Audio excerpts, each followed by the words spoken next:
All right, you guys. So let's start our Unit 5 cell division. And we're going to do it by looking through the PowerPoint. Hopefully, when you read the PowerPoint, that's enough for you. But we're going to start off and see how far I get. My goal to get on this first video is at least through mitosis. Okay, and maybe even asexual, different types of asexual reproduction. So let's go. There's our outline. That's what we're going to follow. And we're going to definitely look at the PowerPoint on hand. And there's our title page, cell division. Okay, here, I'll put a little smiley face. So let's get this started. Okay. Okay. So first thing is, why do cells divide? Now, I know this says, limits on DNA and surface area and make more cells for it. But you know what? Cells just get too big. Okay. They're just too big for dot, dot, dot, dot, dot. And what are they too big for? They're too big for their DNA and their surface area. What's that mean? The DNA cannot handle the information overload. As a cell grows and grows and grows, then there are more demands put on it, kind of like your phone.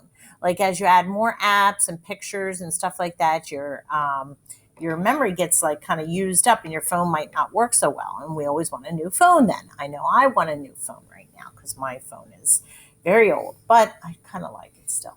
But what is the other reason? So one, the DNA cannot handle it. It's kind of like a library in a small town that, grows so many people, and then there's so many people invading the library, there's not enough information to go out. Well, that's the same thing for the DNA. But what else is it too big for? It's also too big for its cell membrane, and that's its surface area.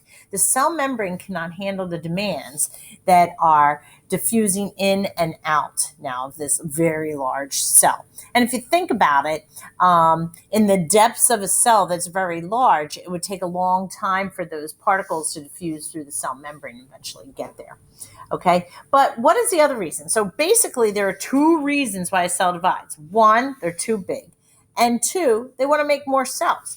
They're too big for their DNA and their surface area, but they want to make more cells for three reasons. Growth. Okay, we're bigger because we have more cells, not because our cells got bigger. Repair. Can see my little Band-Aid on my hand here, okay, that I have cell division going on underneath there to repair a little cut there that I have. And reproduction. We got to have cell division to make those sperm and eggs so that we can have babies someday. Okay, so that's why cells divide. All right, now when we get into why cells divide, I think it's always a good idea to look at karyotypes. Okay, because when we talk about cell division, we need to talk about what's going on in the nucleus with the chromosomes and the DNA.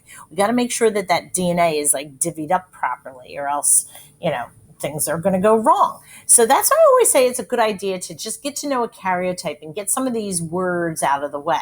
Okay. Now, a karyotype, I could go into a whole big explanation of how a karyotype is made, but basically cells are put under a microscope, and when they are dividing, pictures are taken of them, because that's when you see the chromosomes, when they're very visible during cell division. And they take a picture of the chromosomes, and then they line them up pretty much tallest to shortest, except for the last pair. Okay, and they line them up with their matching pairs. They stain them also, and you can see these banding patterns. The banding patterns must match, and so will the size of the chromosome match up as well. Okay, and what we find is the genome, which is all the DNA inside of a cell and stuff like that. We can arrange it into this nice orderly picture that we call a karyotype. Okay, with the last pair being the sex chromosomes. All the other pairs, 1 through 22, are called autosomes. There's that word, autosomes. Okay, so we have sex chromosomes, which is the 23rd pair, and autosomes, which are 1 through 22. Okay, so any questions there? Well, you can't ask me right now anyway. Okay, so we'll go on. All right, and how do we get from the DNA to these very visible chromosomes? Okay, and what are those chromosomes? So each of these pairs, okay, of chromosomes, these are real pictures, but in the next slide you're going to see it's not a real picture, but it's kind of more a cartoon character, is actually I almost want to draw on this. It's actually one chromosome here, one chromosome here, and they're joined, and these two are identical. Yet this chromosome is not exactly identical to this. They carry the same genes, but this one may have different contrasting forms than the other one. So what do we mean by that? This is a homologous pair. And a homologous pair, so say this is pair number 1 or pair number 2 or whatever pair. Each pair carries its own set of genes, okay? Homologous chromosomes or 2 chromosomes, they carry the same genes, but yet they may have contrasting forms. Those contrasting forms are sometimes called the alleles, okay? That's like the big T and the little t. All right, so we see chromosomes here. Genes are little units. So say this is a homologous pair, then, and I almost wish they had another black line. Let me get my black pen here and put another black line here. And another black line here. Okay. Say this little banding pattern, this is what we call a locus, a location of a certain gene. And say this is for the eye color. Well, this one maybe you got from your mom and it carries like blue eyes. But this one maybe you got from your dad and it carries brown eyes. And here is hair color, the locus for hair color gene. This one may carry blonde hair and this one may carry brown hair. Okay. So now we've just learned a few more terms here. Okay.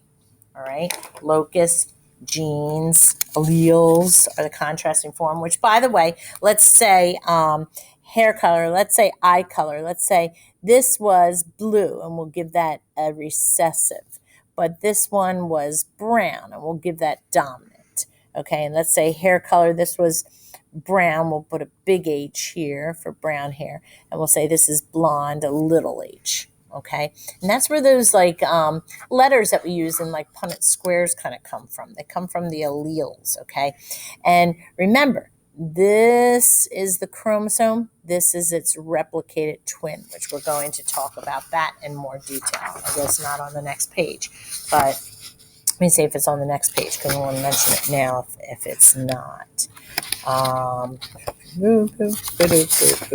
Yep, let's mention it here. Okay, so say these are the two. Okay, it's saying paternal, so they're from your dad, and these are the maternal from your mom. This whole chromosome here, and I'm going to put like a little stripe on this side. This is 1/2 of that replicated chromosome. When they split, then it'll be one single chromosome. So a replicated chromosome has 2 single chromosomes, and they are identical. They are identical. Okay, there's one side, there's the other side. They're identical. These 2 halves here and here are called those sister chromatids. Hopefully you guys remember chromatids. Excuse me, forgetting that letter. Okay, sister chromatids. Okay, and then on the maternal one, there's sister chromatids as well, and they're identical. But the paternal ones are not identical to the maternal ones. Like we said, they have the same genes, but maybe contrasting forms. Okay, now we're done with that worksheet. So let's go on to chromosome number. Okay, and you've heard diploid and haploid or diploid and haploid.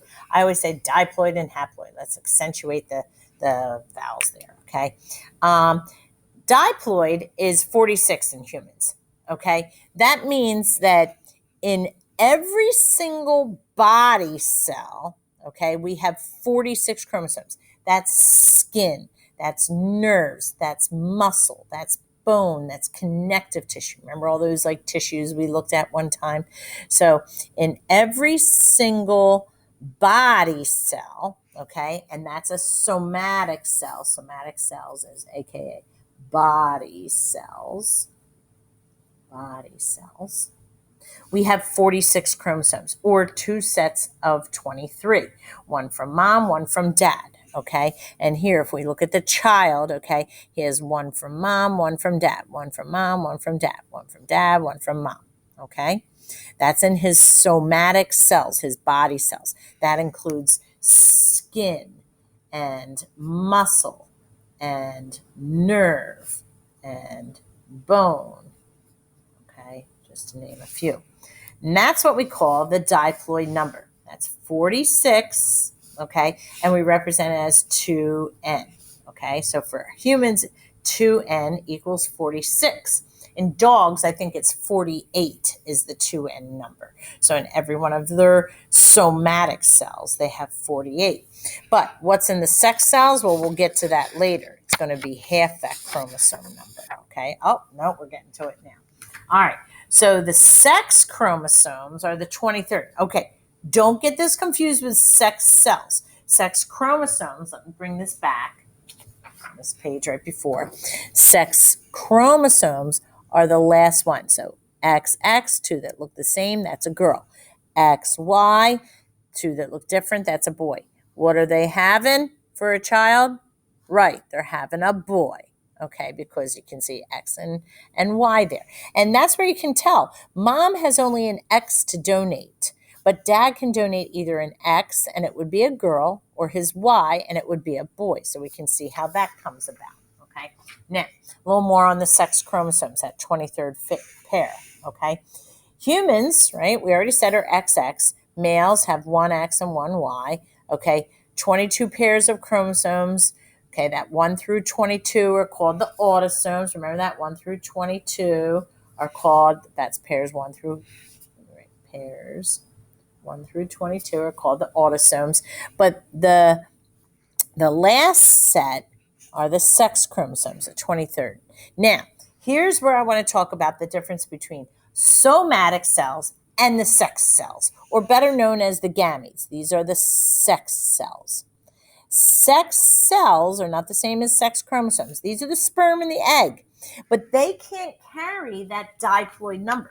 They can't have two of each. Like when dad formed the sperm, he had to have one chromosome from each of his pairs.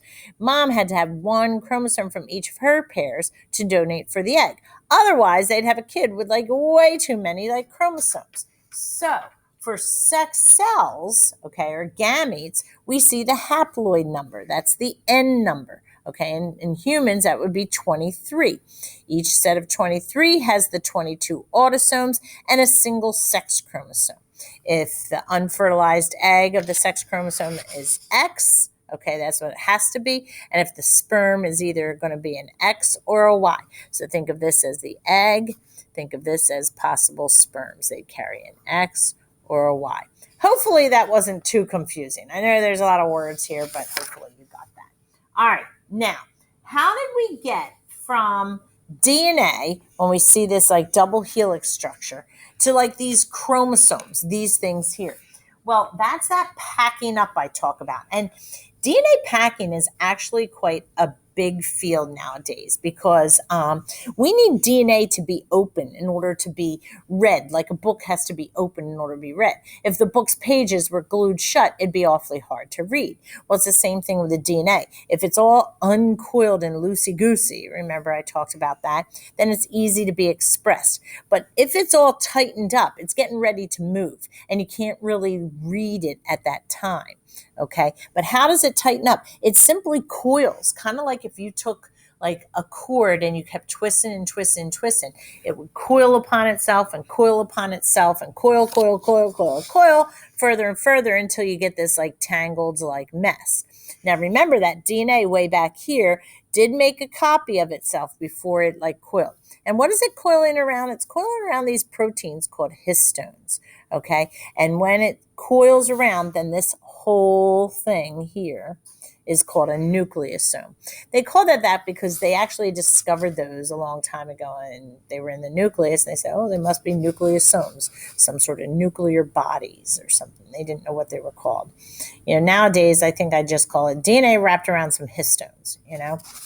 All right, so here's like a more detailed look at the coiling. You do not need to know all this stuff, but here's, you know, the DNA when it starts to wrap around the histones and make those nucleosomes. That's the DNA and the histones all wrapped up.